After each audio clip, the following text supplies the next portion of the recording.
20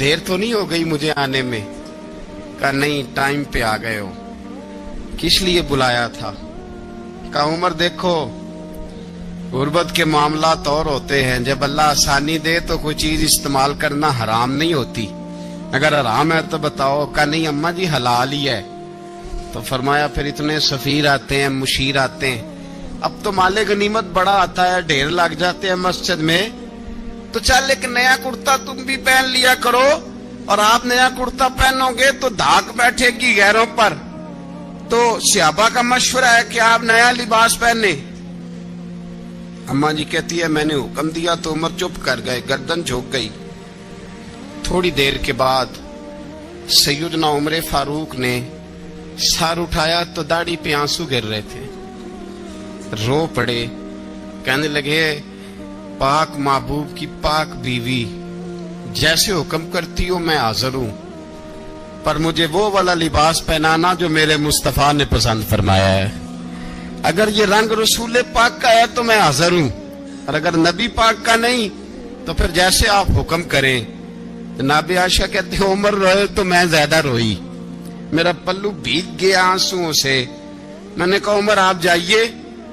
عمر یوں نکلے تو جو صحابہ کھڑے تھے وہ کونے میں تھے، سارے آ گئے۔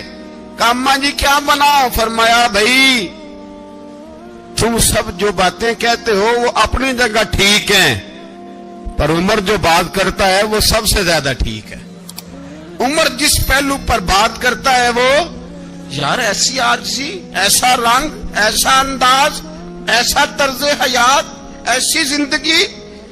اولاد کے معاملے میں لوگ بزدل ہو جاتے ہیں، بزدل، پر حضرت عمر کا بیٹا مصر گیا، وہاں سے کمائی کر کے لایا، تجارت کرنے گیا، لاکھوں کا مال۔ کون سا باپ ہے دنیا میں جس کا بیٹا باہر سے پیسے لے کے آئے تو ابا تفصیل پوچھے کہ بیٹا کہاں سے کمائے، کہاں سے لایا، کتنے ملے، کیوں آئے؟ کون سا باپ تفصیل پوچھتا ہے؟ ابا تو کہتا لا صحیح، اور تعریفیں کرتا ہے میرا بیٹا بڑی کمائی کرتا ہے۔ کبھی پوچھا ہے اس سے کہ ڈیوٹی صحیح دیتا ہے کہ نہیں؟ کبھی پوچھا ہے کہ تو ایمانداری کی روزی لاتا ہے کہ حرام کی کماتا ہے؟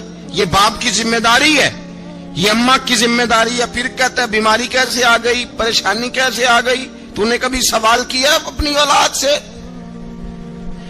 حضرت عمر فاروق رضی اللہ تعالیٰ عنہ کا بیٹا مصر سے پیسے کما کے لایا تو جناب عمر نے بلایا، فرمایا بیٹے اتنی تو تیرے پاس راس ہی نہیں تھی، تھوڑے سے تو پیسے لے کے گیا تھا، اتنی کمائی کیسے ہو گئی؟ اتنے تو پیسے نہیں تھے صاحب، کہاں سے کمائی لائے؟ اس نے کہا ابا جی وہ جو میرے چچا ہے نا مصر کے گورنر، آپ کے دوست، انہوں نے میری مدد کی ہے۔ فرمایا جتنے لوگ گئے تھے سب کی ہے مدد اس نے؟ کہا نہیں صرف میری کی۔ فرمایا تیری کیوں کی؟ تیری کیوں کی؟ کہا حضور آپ کے دوست ہیں۔ فرمایا چپ کر،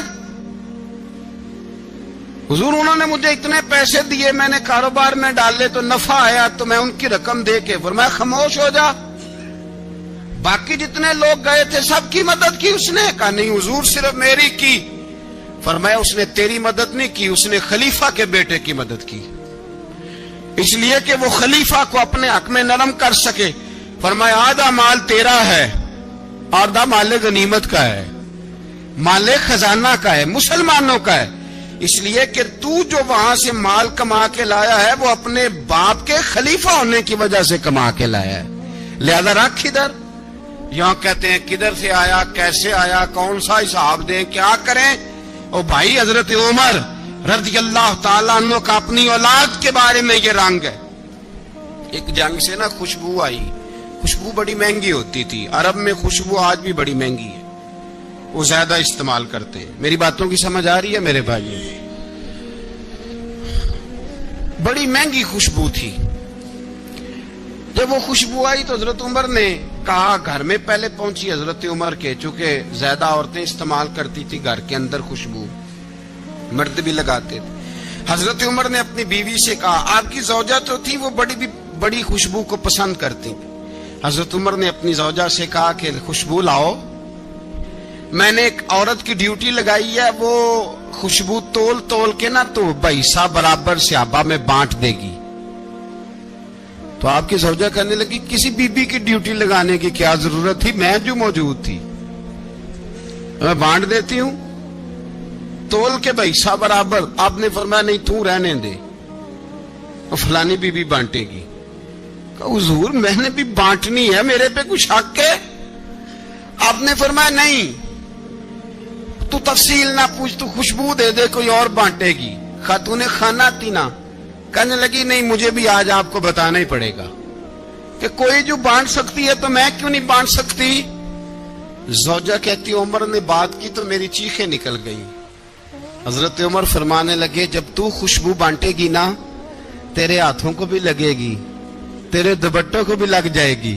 اگر رب کریم نے مجھ سے سوال پوچھا کہ عمر خوشبو تو مسلمانوں کی تھی، تیری بیوی کے دوپٹے کو کیوں لگ گئی، تو میں اللہ کے حضور کیا جواب دوں گا؟ اگر اللہ نے یہ سوال کیا کہ تیری بیوی نے کیوں لگائی، وہ تو حصہ تھا مسلمانوں کا، تو تو نے تیری بیوی نے کیوں لگائی؟ تو فرمایا میں نہیں چاہتا کہ اللہ کے حضور مجھے اور تجھے باز پرس ہو، لہذا کسی اور کو بانٹنے دے. زوجہ روئی اور تڑپ کے کہنے لگی عمر مجھے لگتا ہے صبح قیامت بھی تیری بیوی ہونے کی وجہ سے اللہ مجھے جنت عطا فرما دے گا، تیری زوجہ ہونے کی برکت سے. بھائی یہ معیار رکھا. خدا کی قسم ایسا شخص تاریخ میں دوبارہ نہیں آیا. اتنا بڑا آدمی، اتنا بڑا شخص، اتنا بڑا آدمی، اور پھر رنگ یہ ہے کہ عمر 22 لاکھ مربع میل کا حکمران، 22 لاکھ، اور کھجور کے درخت کے نیچے مٹی کا ڈھیلا لے کے سو گئے ہیں، پرواہ کوئی نہیں، کوئی مسئلہ ہی نہیں. 2 غلام ساتھ بیٹھے تو ایک روٹی حضرت عمر نے گھر سے منگوائی، تھوڑا سا سرکہ، تو غلام کہنے لگے ہم نے بھی کھانی ہے. فرمایا کوئی حرج نہیں، روٹی کو پیٹ بھر کے کھانا ضروری تو نہیں، 3 حصوں میں بانٹ لیتے.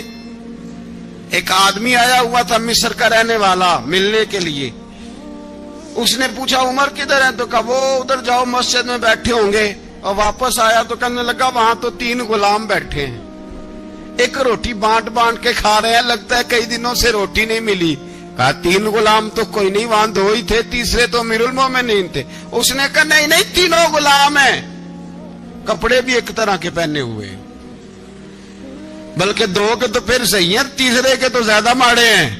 کپڑے بھی ایک طرح کے، کھانا پینا بھی ایک طرح کا، اور ان کا نشست برخاست بھی ایک طرح کی ہے، لہذا کوئی فرق نہیں.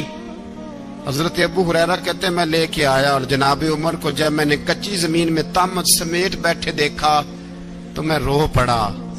میں نے اس مصر سے آنے والے کو کہا تو اس کے جلوے دیکھ، اگر اس کی ذات میں اتنا حسن ہے تو محمد عربی کا مقام کیا ہوگا. یہ مقام غور ہے، مقام غور. 10 محرم کو لوگ دیگے پکائیں گے نا، نہیں پکانی ہے، کوئی بول دے نہیں، ہاں نہ نہیں کر دے. پروگرام بدلیا تو نہیں دی عید کی کہ وہی کام شروع ہوا حالات ٹائٹ ہونے والا. کیوں جی پکڑی ہے نا دیکھیں 10 محرم کو انشاءاللہ تعالی، ہم بھی پکائیں گے انشاءاللہ، یہاں بھی پروگرام ہوگا. تو 10 محرم کو جو دیگ پکنی ہے تو ایسا نہیں ہو سکتا کہ 1 محرم کو حضرت عمر کے نام کی بھی کوئی پک جائے. اگر امام حسن حسین کے نام کی دیگیں پکے تو جو امام حسن حسین سے پیار کرنے والے ہیں، جو امام حسن حسین سے، ہم لوگوں نے بھی عجیب رٹا اپنایا ہے نا. ہم لوگ بات کا ایک پہلو دیکھتے ہیں، دوسرا نہیں دیکھتے. حضرت امام حسن اور حسین کو بھی نبی پاک نے شہید کہا، اور جناب عمر کو بھی رسول اللہ نے خود شہید فرمایا ہے. فرمایا شہید ہے، خود فرمایا اپنی زبان سے کہ یہ شہید ہے، خود میرا عمر شہید ہے. تو ان کے نام کی دیگ نہیں پکنی چاہیے، اس طرف نہیں ہماری توجہ ہونی چاہیے. اور اہل بیت نبو، یہ بات میں پہلے بھی کرتا ہوں، آج پھر کرنا ضروری سمجھتا ہوں. اہل بیت کا پیار سن لو کان کھول کے. اہل بیت کا پیار اگر ہمیں کسی نے سکھایا ہے تو سیدنا عمر فاروق نے سکھایا ہے. اہل بیت نبوت کی محبت اگر کسی نے سکھائی ہے تو کس نے سکھائی ہے؟ بول کے بتائیے. حضرت عمر نے. اہل بیت کا پیار ہمیں حضرت عمر نے بول کر کے سکھایا ہے. بھائی یاد رکھیں کسی کی طاقت نہیں تھی دم مارنے کی حضرت عمر کے سامنے، طاقت ہی نہیں تھی. کیسر و کسرا کانپ جاتے تھے، جرأت ہی نہیں کرتے تھے حضرت. اور ہمارے تو تعلقات بڑے ہیں نا غیروں سے. حضرت ابو موسیٰ اشعری رضی اللہ تعالیٰ عنہ فرماتے ہیں میرا منشی عیسائی تھا. وہ کاتب کہتے تھے وہ لوگ، میرا حساب کتاب عیسائی تھا. تو فرماتے ہیں ایک دن میں نے وہ سارا حساب کتاب لین دین کے حضرت عمر کو دکھائے تو فرمانے لگے جس نے لکھے ہیں اس کو بلاؤ. کہنے لگے ضرور مسجد نہیں آ سکتا. کیوں نہیں آ سکتا؟ کہنے لگے وہ عیسائی ہے. کہتے ہیں حضرت عمر جلال میں آ گئے. آپ فرمانے لگے جنہیں رب دور کرتا ہے تم کیوں قریب کرتے ہو؟ جنہیں اللہ دور کرتا ہے. فرمایا تم غیروں کو اگر عہدے دو گے تو اپنوں کا کیا بنے گا؟ اگر تم غیروں کو عہدے دو گے تو اپنوں کا. یہ سوچ ہے جو آج برما کے مسلمانوں کے لیے بھی ضروری ہے. کہا اگر تم غیروں کو عہدے دو گے تو اپنوں کا. ہم نے غیروں کو عہدے دیے تو دیکھا نا اپنے کس طرح کاٹے جا رہے ہیں. غیروں کو جو عہدے دے دیے یارانے سارے غیروں سے. روز دعویٰ ہوتا ہے چین ہمارا سجن ہے، چین ہمارا دوست ہے. او بھائی دوست ہے تو اس سے کہو نا کہ برما تو تمہاری ایک چھوٹی سی ریاست ہے، چین کے بغیر تو وہ سانس بھی نہیں لے سکتا. اس کو کہو نا اس حکومت پہ دباؤ ڈالے. لیکن ہم لوگوں نے غیروں کو دے دیے تو اپنے پس گئے. حضرت عمر کہتے تھے ذمی کا ہم ادب کریں گے. ذمی کافر کا ہم، ایسا کافر جو مسلمان ریاست کو قبول کرے، بدامنی نہ پھیلائے. ایک آدمی کو آپ نے دیکھا آنکھوں سے نابینا ہے اور بھیک مانگ رہا ہے. تو حضرت عمر کو نظر آ گیا. فرمایا کون ہو؟ اس نے کہا میں یہودی ہوں. فرمایا بھیک کیوں مانگتے ہو؟ کہا جب تک تندرست تھا مسلمانوں کو جزیہ دیتا تھا، بوڑھا ہو گیا ہوں کیا کروں. حضرت عمر نے گھوڑے کی پشت پہ بٹھایا کافر کو، گھوڑے کی پشت پہ بٹھایا اور بٹھا کے مدینے لائے. حضرت علی شیر خدا وزیر خزانہ تھے. فرمایا علی اس کا وظیفہ جاری کرو. کہا یہ کون ہے؟ فرمایا یہ یہودی ہے لیکن یہ ہمیں جزیہ دیتا رہا، بوڑھا ہو گیا بیچارہ، بھیک مانگنے پہ مجبور ہے، ہماری حکومت کے اندر رہتا ہے، اس کا پورا پورا وظیفہ جتنا خرچہ اتنا وظیفہ لگاؤ. حضرت علی کہتے ہیں میں وظیفہ لگا رہا تھا اور وہ میرے نبی کا کلمہ پڑھ رہا تھا، وہ رسول اللہ کا کلمہ پڑھ رہا تھا. یہ مزاج، یہ نہیں کہ کافر. حضرت عمر نے گورنروں کو خط لکھے تھے کہ زبردستی کسی کو مسلمان نہیں کرنا، جہاں ان کی عبادت گاہیں بنی ہو گرانی نہیں، کوئی مندر کوئی گرجا ضائع نہیں کرنا. اسلام سب کو جینے کا موقع دیتا ہے، پر بے ایمانو ظالموں بدذاتوں تمہیں یہ کہتا ہے کہ ہم تمہیں جینے کا موقع دیتے، تم بھی مسلمانوں کو جینے کا موقع دو. یہ جہاں بستے ہیں جہاں رہتے ہیں انہیں وہاں جینے کا موقع دو، انہیں بھی اللہ اکبر کہنے کا موقع دو، انہیں بھی قرآن پڑھنے کا موقع دو، انہیں بھی رسول اللہ پر درود پڑھنے کا موقع دو. ہمارے ملک میں عیسائی اپنی مرضی سے کھلے عام تبلیغ کرتے ہیں. یہاں تو چینل چلائے ہیں عیسائیوں نے. کسی مذہبی جماعت نے کبھی جلوس نکالا ہے کہ عیسائیوں کا چینل بند کرو؟ بولے نکلا ہے کہ نہیں نکلا؟ کتنے ظلم کی بات ہے. ہم جب غیر کو اتنا تحفظ دیتے ہیں، اتنا تحفظ دیتے ہیں. ہم نے دیکھا ہے، مجھے 20 لوگوں نے عید پہ ٹیلی فون کیے کہ عیسائیوں کو قربانی کا گوشت دے لیں. مجبور ہیں جی، دروازے پہ آ گئے ہیں، ہمارے کام کاج کرتے ہیں. 20 لوگ، عام آدمی کے دل میں ان کا اتنا جذبہ ہے، وہ مسائل کا بیان کرنا ایک علیحدہ بات، لیکن ہمارے دل کافر کے حق میں بھی نرم ہو جاتے ہیں. تم کس قدر زیادہ بے ایمان ہو اور کفر کس قدر زیادہ ذلیل ہو گیا ہے کہ مسلمان کے حق میں نرم ہوتا ہی نہیں. اور اس سے بڑے ذلیل وہ ہیں جو ان ذلیلوں کے سپورٹر ہیں. وہ کسی عرب ملک کے حکمران ہو یا کسی اور جگہ کے، وہ بڑے ذلیل ہیں جو ان ذلیلوں کے سپورٹر ہیں، جو برما کی بچیوں کے قتل پر اپنی حکومتیں چمکا رہے ہیں. انہیں شرم نہیں آتی. اس قدر مسلمان تڑپا ہے لیکن ان بے غیرتوں کو ذرا ہوش نہیں آئی. اور یہ ان کے کماش، ان کے دلال جو ہر جگہ ان کی سپورٹ کر کے اپنی حکومتیں قائم کرتے ہیں، بے ایمانوں کو پتہ نہیں کہ کب ان پر اللہ کا عذاب اترے گا اور کس طرح ان کے پرخشے اڑیں گے. تمہیں اپنی ذلت اور رسوائی نظر نہیں آ رہی کہ زمین کس طرح تمہارے لیے تنگ ہو گئی ہے؟ اس سے زیادہ اور تمہاری رسوائی کیا ہوگی؟ ڈرو اللہ سے. اور یہ تو دنیا کا عذاب ہے. ان بطش ربک لشدید، میرا رب کہتا ہے قیامت تو قائم ہونے دے، اتنا سخت تیرے رب کی پکڑ ہے اتنی کسی دوسرے کی ہو سکتی؟ یاد رکھیں اور تھوڑا احتیاط کریں ہم سب لوگ بھی، جو ہم لوگ آدھی زبان بول کے بھی ان کی سپورٹ کرتے، اب شرم آنی چاہیے ہمیں ان حکومتوں کی سپورٹ کرتے جو مسلمانوں کی لاشوں کے اوپر حکومتیں قائم کرتے ہیں، شرم آنی چاہیے۔ بہرحال بات دور نکل جائے گی اور میں اپنے مضمون پہ رہتا ہوں۔ اہل بیت کا پیار اگر سکھایا ہے تو جناب عمر نے سکھایا ہے رضی اللہ تعالی عنہ، امام حسن ملنے۔ آپ یقین کریں میں جب اس واقعہ کو پڑھتا ہوں تو میرا دل جھوم جاتا ہے، میں کہتا ہوں یار ڈاٹا ہونا اپنی جگہ پہ، عشق ہونا اپنی جگہ پہ، انسان کا باوقار ہونا اپنی جگہ، جہاں کھڑے ہونا تھا وہاں یہ کھڑے ہوتے تھے اور جہاں جھکنا تھا وہاں یہ ان لوگوں میں اقبال نے کہا تھا تیری نگاہ ناز سے دونوں مراد پا گئے، عقل غیاب و جستجو، عشق حضور و اضطراب، جہاں اگر آیا ہے سامنے کیسر و کسرا تو عمر جیسا دلیر کوئی نہیں، اگر سامنے آیا ایران کا بادشاہ تو عمر جیسا تگڑا کوئی نہیں، اگر آیا ہے سامنے غسان کا بادشاہ تو عمر جیسا عادل کوئی نہیں، لیکن اگر علی کا بیٹا آیا ہے، اگر فاطمہ کے لال پارے آئے ہیں تو پھر فاروق اعظم سے جیسا محب کوئی نہیں، پھر ان سے جیسا پیار کرنے والا کوئی نہیں۔ اندر بیٹھے ہیں جناب عمر، اندر تنہائی میں کچھ وزیروں سے گفتگو ہو رہی ہے، میٹنگیں جاری ہیں، آپ کے بیٹے ملنے آئے جناب عبداللہ ابن عمر، ابا جی ملنا ہے، بات ٹھہرو بات کر رہا ہوں، کوئی نہ اندر آئے، صاحبزادہ باہر کھڑا ہے، تھوڑی دیر گزری تو امام حسن بھی آ گئے۔ کون آئے؟ آپ کو جو ملے گا امام صاحب کا نام لینے سے، وہ سردار ہیں جنتی۔ کون آئے؟ سارے بولیے امام حسن، تیری نسل پاک میں ہے بچہ بچہ نور کا، تو ہے نے نور تیرا سب گھرانہ۔ امام حسن آئے تو حضرت عبداللہ ابن عمر کو دروازے پہ کھڑے دیکھا، کہا امیر المومنین کہاں ہیں؟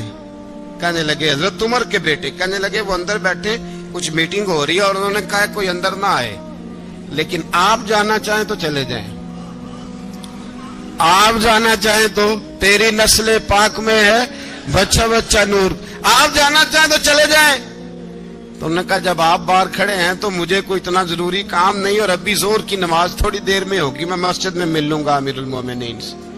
یہ بات کہہ کے امام حسن چلے گئے۔ یار اتنی بڑی بات نہیں تھی، اتنی بڑی بات نہیں تھی، تو میرے استادوں کا بیٹا بھی آئے تو کہا ٹھیک ہے جی وہ سوئے ہوئے ہیں، تو کوئی غرض نہیں یار میں ٹھہر کے آ جاؤں گا، کوئی بڑی بات نہیں تھی، دیکھا جائے تو بڑی بات نہیں تھی، پر بات بہت بڑی تھی اس لیے کہ یہ خالی حسن نہیں، یہ حسن ابن علی ہے، یہ حضرت فاطمہ کے لخت جگر۔ حضرت عمر باہر نکلے، عبداللہ ابن عمر سے پوچھا کوئی آیا تو نہیں؟ تو کہا حضور امام حسن آئے تھے۔ تو کہا پھر شہزادے کو اندر کیوں نہیں بھیجا؟ کہا میں نے کہا تھا، وہ کہنے لگے اگر امیر المومنین مصروف ہیں تو میں ظہر میں مل لوں گا۔ حضرت عمر رونے لگے، فرمایا بیٹے تو نے اچھا نہیں کیا۔ پھر مسجد نہیں گئے، سیدھے امام حسن کے دروازے دستک دی، امام حسن باہر آئے، کہا شہزادے آئے تھے تو ملے کیوں نہیں؟ تو امام حسن کہنے لگے حضور آپ کا اپنا بیٹا دروازے پہ کھڑا تھا، آپ کا اپنا بیٹا دروازے پہ کھڑا تھا، اور منع بھی کیا تھا آپ نے تو میں زور میں مل لیتا۔ حضرت امام حسن فرماتے جوش جذبات میں جناب عمر نے سر سے پگڑی اتار دی، جوش جذبات میں کہنے لگے حسن میرے بیٹے کا اور آپ کا کیا مقابلہ؟ کیا اس کی ماں کا نام فاطمہ الزہرا ہے؟ کیا اس کی نانی کا نام خدیجہ الکبریٰ ہے؟ کیا اس کے نانے کا نام محمد مصطفیٰ ہے؟ آپ کا اور اس کا کیا مقابلہ؟ پھر رو پڑے اور کہنے لگے بیٹے میں مکے کے صحراؤں میں اونٹ چرایا کرتا تھا، یہ جو میرے سر پر عزت کے بال ہیں یہ تیرے نانے کے اگائے ہوئے، میں مکے کے خبردار شہزادے خبردار۔ او بھائی اہل بیت نبوت کے ادب کا رنگ اگر سکھایا ہے تو سیدنا عمر نے سکھایا ہے. حضرت عمر فاروق اتھارٹی ہے، اسلام کی اتھارٹی. یکم محرم حضرت عمر کی شہادت ہے. یہودی بول اٹھا، کافر بول اٹھا، اگر 6 مہینے عمر دنیا میں اور رہتے تو دنیا میں کوئی کافر موجود نہ ہوتا. 6 مہینے. اور جب اس بطل جلیل کا جنازہ اٹھا، اللہ بخاری پڑھیے نا، اللہم ارزقنا شہادت فی سبیلک، اللہ بسترے کی موت نہ دینا، شہادت کی دینا. عمر شہید ہوئے، مسجد نبوی میں نماز پڑھاتے، اور جب جنازہ اٹھا تو مدینے کا پھر پیچھے جو دلیر بچے وہ مولا علی تھے. مولا علی، جناب عمر کا جنازہ اٹھا تو سب سے پہلی ہائے جو نکلی وہ حضرت علی کی زبان سے نکلی، اور حضرت علی کی ساری داڑھی آنسوؤں سے بھر گئی. لوگوں نے کہا کہ علی کیا ہوا؟ فرمانے لگے تم دیکھ نہیں رہے جنازہ کس کا اٹھا ہے؟ پلٹ کے دیکھو تو صحیح، تم پتہ نہیں ہے کون گیا ہے. کہ حضور کیا ہوا؟ آپ فرمانے لگے عمر اس طرح کے کام کر کے گیا ہے، اب ان کے رستوں پہ کون چلے گا؟ کون اس کے جگر راہ وفا میں؟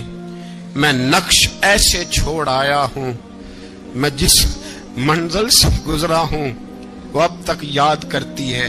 حضرت علی حضرت عمر کے جنازے پہ کھڑے ہو کے کہتے ہیں اللہ مجھے اس طرح کے عمل کرنے کی توفیق دے جس طرح کے عمر کر کے گیا. میرے بھائی، بطل عزیز، بطل حریت حضرت عمر رضی اللہ تعالیٰ عنہ، جو اپنی زندگی انقلاب والی گزار کے گئے. عمر جب دنیا سے گئے تو 80 دینار کا قرضہ تھا. 22 لاکھ مربع میل کا حکمران.